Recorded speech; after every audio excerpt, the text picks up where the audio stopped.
Hello, Jason Bates here, owner of Electrum Financial and located right here in beautiful Scottsdale, Arizona, where a mortgage is not a flip of the coin. If you like the lowest rate at the lowest cost, then allow me to put my 30 years of experience to work for you. You've got nothing to lose.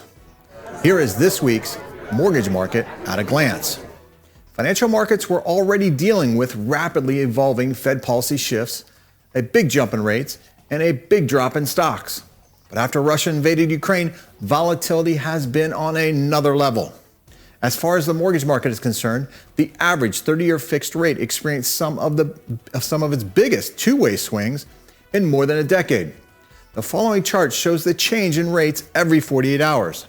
This makes things more interesting because big moves in rates often take more time than a day to play out. That was the case at the start of this week, as the combination of Monday and Tuesday brought the biggest 48-hour drop in rates since our daily record keeping began in 2009. The only exception would be March 2020. And there are several good reasons to keep March 2020 out of comparisons. To make the volatility demonstration even more impressive, by Thursday, rates had moved higher at the fastest pace since 2013, again, excluding March 2020. In fact, there was little change between Wednesday and Thursday, so the big bounce back actually happened in only one day.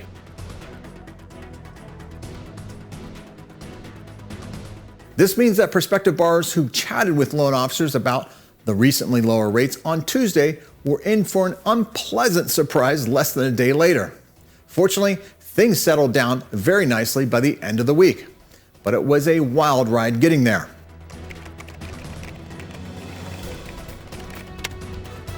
The easiest way to think about Ukraine's market impact is via the simple notion of risk. Generally speaking, high-stakes geopolitical events creates buying demand for safe haven assets like bonds and selling demand for riskier assets like stocks. Because bond yields fall when demand increases, the result is stock prices and bond yields moving together. During a fluid, highly uncertain situation such as the one in Ukraine, the market may rapidly alternate between hope and fear, risk aversion, and risk tolerance. And that's exactly what happened during most of this past week.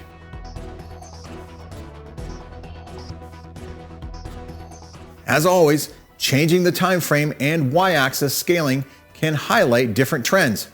While the past 4 days line up quite well, if I zoom out on the same chart, the message changes just a bit.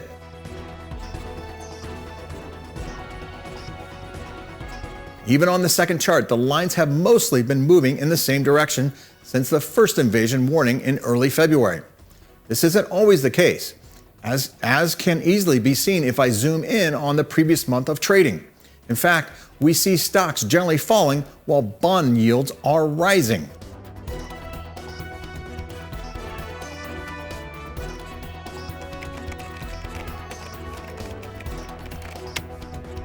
Stocks and bonds were moving in opposite directions in January because the market was adjusting to a less friendly Fed policy outlook. This hurt both at the same time.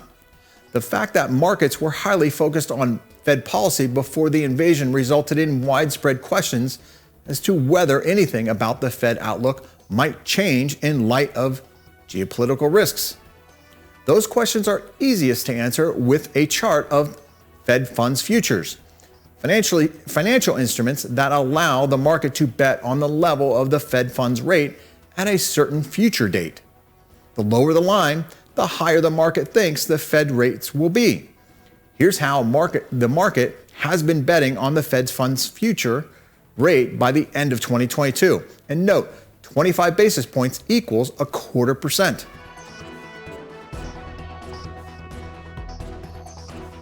The previous chart suggests the Ukraine invasion caused a legitimate shift in the Fed rate hike outlook, and it temporarily caused a gigantic shift earlier this week. Fed Chair Powell spoke to those expectations in a scheduled congressional testimony last week.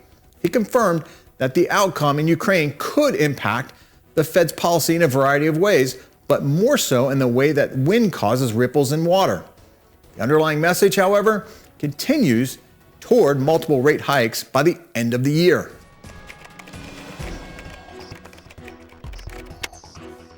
Well, this question is also best answered with a chart.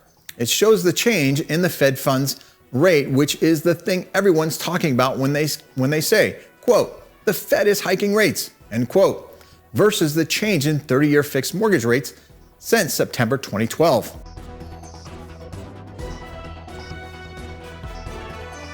The big spike in 2013 was the market's way of preparing for the Fed's eventual policy tightening.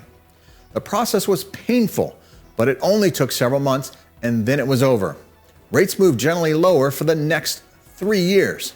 The rising rate trend in 2017 and 2018 was a bit more complex, but it had very little to do with the ratcheting up of the Fed funds rate. Moreover, there are several obvious examples of mortgage rates falling even as the Fed kept hiking.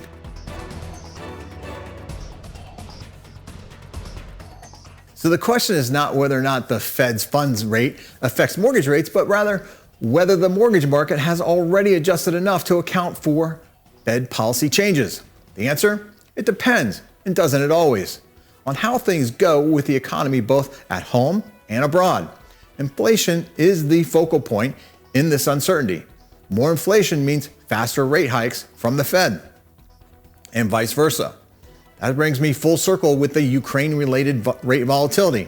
The bond market has been pulled in the two directions this past week because the invasion has caused a huge spike in oil prices. While oil by no means dictates rate momentum, it does have a lot to say about inflation. And as such, when the bond market is intently focused on inflation, oil prices and bond yields tend to line up fairly well, as seen in this chart.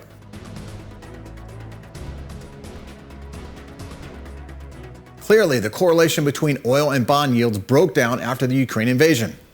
But it's not because bonds stopped caring about the inflation impact. Rather, investors' demand for the safe haven provided by bonds was so high that it simply outweighed the inflation implications. Thanks to existence of inflation index bonds, we can accurately see both of these impacts play out separately. The following chart shows regular old 10-year Treasury yields in blue and the inflation-adjusted yield in green, which is where the 10-year would be if not for inflation. Subtracting one from the other gives us implied inflation in orange, as seen by traders who are actually betting on it.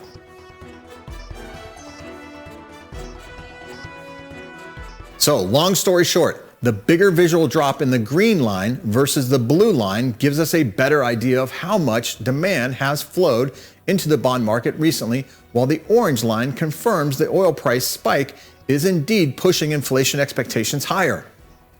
Now, bringing it all together, if the Fed is in the process of tightening policy due to inflation, the Ukraine invasion doesn't really do much to change their mind.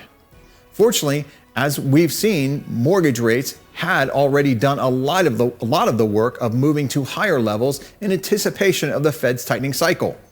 Granted, they weren't necessarily done, but the gravity of the Ukraine invasion provided an obvious opportunity to take a break. Now, on that note, in case it needs to be said, although I like low rates, I definitely don't like everything that pushes rates lower, which is usually bad stuff.